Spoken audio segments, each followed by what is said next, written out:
Valerie McDonald, and I'm excited to demonstrate for you today how to make a great Southern staple, cornbread.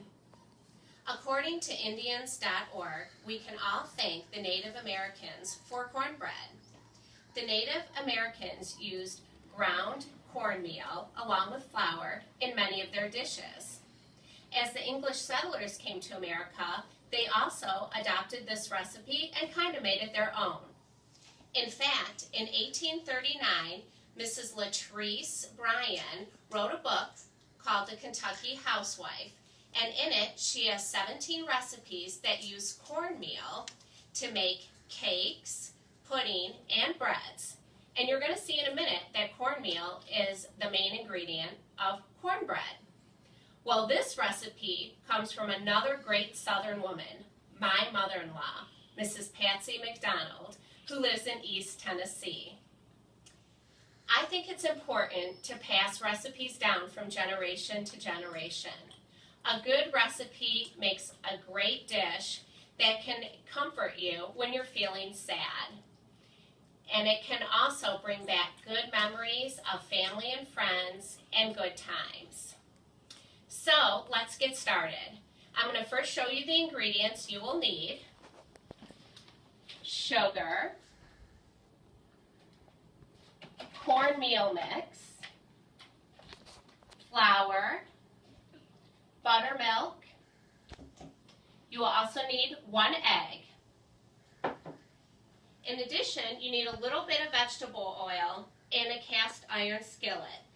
The cast iron skillet should be about this size, a medium size. It's important to use a cast iron skillet because it helps the cornbread cook evenly, and I also believe it gives it a great taste. So, the first thing you need is 2 cups of the cornmeal mix. You then add 2 tablespoons of sugar and 1 heaping tablespoon of flour. Make sure it's a heaping tablespoon. That's what my mother-in-law actually wrote on the recipe. You mix it up a little bit, then you're ready to add 1 egg and 1.5 cups of buttermilk. Now, while I'm mixing this, I will tell you I typically have the cast iron skillet on the stove with about a tablespoon of vegetable oil, heating the pan up. It's important to pour the mix into the hot pan.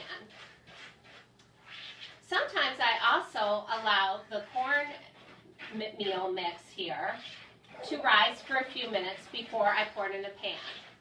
To me, it makes the cornbread a little bit fluffier.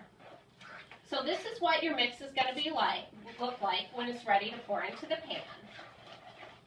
So we're going to go ahead and pour it into the hot pan, kind of make it even, and then it's all ready to be put in the oven, 425 degrees, for about 25 minutes. You know it will be done when the top of the cornbread in the pan is a little brown and it pulls a little bit from the sides of the cast iron skillet. You go ahead, take the pan out of the oven, and you immediately can flip it over onto a large dinner plate. The end result will look like this. And I already cut a piece off, and this is what it looks like. So, cornbread is a great side dish. It also can be served as a snack. It complements a breakfast meal, a lunch meal, or dinner. Some people like to slather it in butter, others just like it plain. However you choose to eat it, it's up to you. But now, you all know how to make this great Southern dish, cornbread. Thank you.